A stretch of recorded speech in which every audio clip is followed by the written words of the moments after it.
ஸ்ரீமதே ராமானுஜாய நமஹ. ஆழ்வார் எம்பெருமானார் ஜீயர் திருவடிகளே சரணம். அஸ்மத் ஆச்சாரியம் திருவடிகளே சரணம். ஸ்ரீசைலேச தயாபாத்திரம் தீபக்தியாதி குணார்ணவம் யதீந்திர பிரமணம் வந்தே ரம்யஜா மாதரம் முனிம். ஸ்ரீமத் கிருஷ்ண சமாஹ்வாய நமோ யாமுன சூனவே யற்கடாட்சைக லக்ஷாணாம் சுலப ஸ்ரீதர சதா. மண்ணுயிர்காளிங்கே மணவாள மாமுனிவன் பொன்னடியாம் செங்கமல போதுகளை உன்னிச் சரத்தாலே தீண்டில் அமானவனும் நம்மை கரத்தாலே தீண்டல் கடன். அஸ்மத் ஆச்சாரியின் திருவடிகளே சரணம். ஸ்ரீமதே ராமானுஜாய நமஹ. இந்த ஆறாயிரப்படியிலேயே ஆறாயிரப்படி வியாக்கியானத்தில் பேரரவம் அப்படிங்கிறது ஏற்கனவே பெரியவாச்சான் பிள்ளை சாதிச்சதை நம்ம அனுபவிச்சிட்டோம். 3000படியில் 6000படியில் உள்ளம் புகுந்து குளிர்ந்து அடுத்த வார்த்தைக்கு வியாக்கியானம் சொல்லச்சே சுவாமி அழகிமனவாள பெருமாள் நாயனார் சாதிக்கிறார்.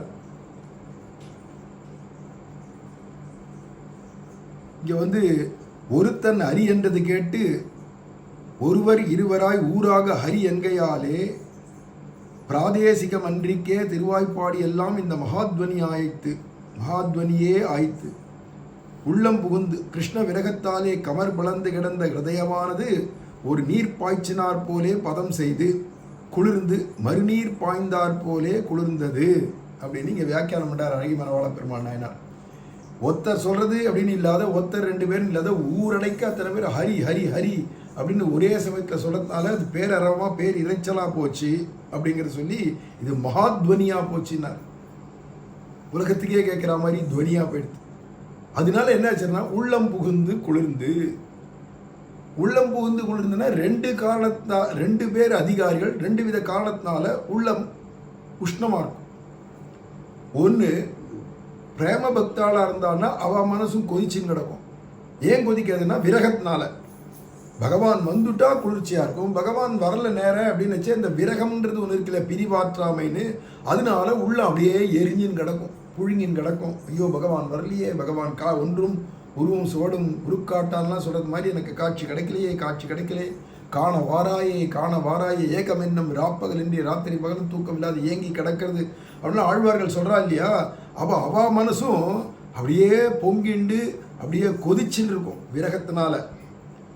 உலக மக்கள் இருக்காளே, லோகாயுத மக்கள் பக்தி இல்லாத அலையிறாளே, அவ மனசு எப்பயுமே கொதிச்சுட்டு இருக்கும். ஏன்டானா அவளுக்கு எப்போ பாரு டென்ஷன், மன அழுத்தம் தான் எப்போ பாரு உலக வாழ்க்கையில். அதில் அவளுக்கும் மனசு கொதிக்கிறது. இப்படி ஒவ்வொருத்தருடைய மனசும், பக்தாளுடைய மனசும் கொதிச்சின்னு கிடக்கு விரகத்தில், உலக மக்களுக்கும் டென்ஷன்னால கொதிச்சின்னு கிடக்கு. அதனால தான் உலகமே உஷ்ணமயமாயிடுது. எங்கேயோ ஓசோனில் ஓட்டாயிடுதான், அதனால இங்கே எங்கே பார்த்தாலும் கொதிக்கிறது அப்படின்னு நினைக்க வேண்டாம். இப்போ என்னடா, நான் குளிர்காலம் மார்கழி மாதத்துலேயே ஒரு சட்டை இல்லை, மேலே அங்கவஸ்திரம் கூட போத்திக்காத இடுப்பில் துண்டை கட்டின்னு போகிற மாதிரி அளவில் தான் இதுக்கு இப்போ பார்க்குறோம். ஏன் அப்படி ஆயிடுத்து? நான் உஷ்ணம், எல்லாருடைய மனசில் இருக்கிறதான உஷ்ணங்கள் அப்படியே வாதாவரணமாகிய இந்த சூழ்நிலை தட்ப வெப்பங்கள்லாம் ஒரே வெப்பமாக கொதிக்கிற மாதிரி ஆயிடுத்து அப்படிங்கிறது பார்க்கணும். அது காரணம் மனசு டென்ஷன் தான். உள்ளம் புகுந்து குளிர்ந்து நீங்கள் ஆண்டாள் சொல்கிறது இதுதான் வழி. இதுக்கு என்னடா சொல்யூஷன், இதுக்கு என்ன தீர்வு அப்படின்னு கேட்டால், ஒரு கால் நாம சங்கீர்த்தனம் பண்ணுறது தான் விரகதாபத்தினால வரக்கூடியதான விரகதாபத்தினால வரக்கூடியதான உஷ்ணத்துக்கும் தீர்வு நாமந்தான்.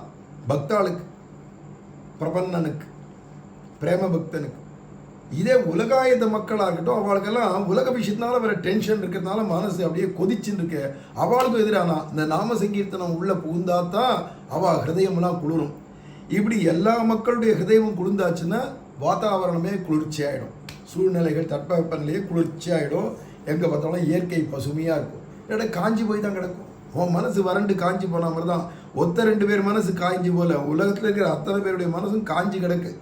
எல்லாரும் உஷ்ணம் தாங்க முடியாத டென்ஷன்றதுனால ஹிருதயம் கொதிச்சுட்டு இருக்கிறதுனாலேயே எல்லா இயற்கையே கொதிக்க ஆரம்பிச்சிருது அப்படிங்கிறத பார்க்குறோம்.